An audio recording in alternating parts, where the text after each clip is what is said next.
আজকে আসলেন, আসার পর কি সমাধান করলেন? প্রথমে এসেছিলেন তাদের দাবি আদায়ের জন্য, আজকে দাবি আদায় শেষ হলো, কি বলার আছে দেশবাসীর উদ্দেশ্যে?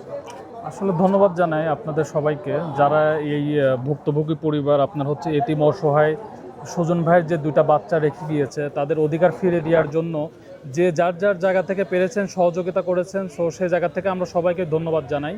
আর বিশেষ করে একটা কথাই বলবো যে আমরা যে আপনার মর্মাহত যে বিষয়টা দেখতে পেরেছিলাম, আপনার হচ্ছে সন্তান মারা গিয়েছে, বাবা কোনো কারণে জানাজে অংশগ্রহণ করেনি, এটা নিয়ে দেশবাসীর মধ্যে একটা নেগেটিভ মেসেজ গিয়েছিল। তারই ধারাবাহিকতায় আজকে দেখেন আপনার হচ্ছে এই মেয়ে বাবুর যাকে দেখছেন এ হচ্ছে সুজন ভাইয়ের রেখে যাওয়া কন্যা সন্তান। তার দাদা কিন্তু আজকে শুধু তাদের ভবিষ্যতের কথা ভেবে তাদের কিন্তু জমি রেজিস্ট্রি করে দিয়েছেন, যেন তার নাতিনুৎকার সুন্দরভাবে জীবনযাপন করতে পারে।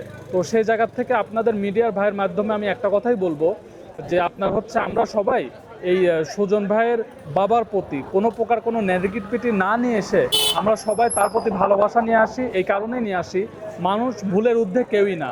যে মানুষ ভুল করে সে মানুষই কিন্তু ভুল সংশোধন করে। তো আজকে তারই ধারাবাহিকতায় সুজন ভাইয়ের বাবা কিন্তু সেটাই করেছেন।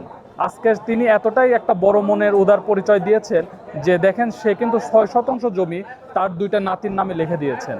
তো আমি মানবাধিকারের পক্ষ থেকে দেশবাসীর কাছে একটাই আহ্বান জানাবো, এই সুজন ভাইয়ের বাবা কফিল উদ্দিন যিনি আছে তার প্রতি আপনারা কোনো প্রকার আর কোনো নেগেটিভিটি না রেখে আপনারা সবাই দোয়া করেন যেন এই দুইটা এতিম বাচ্চা যেন খুব সুন্দরভাবে জীবনযাপন করতে পারে, এটাই আমি আহ্বান জানাই।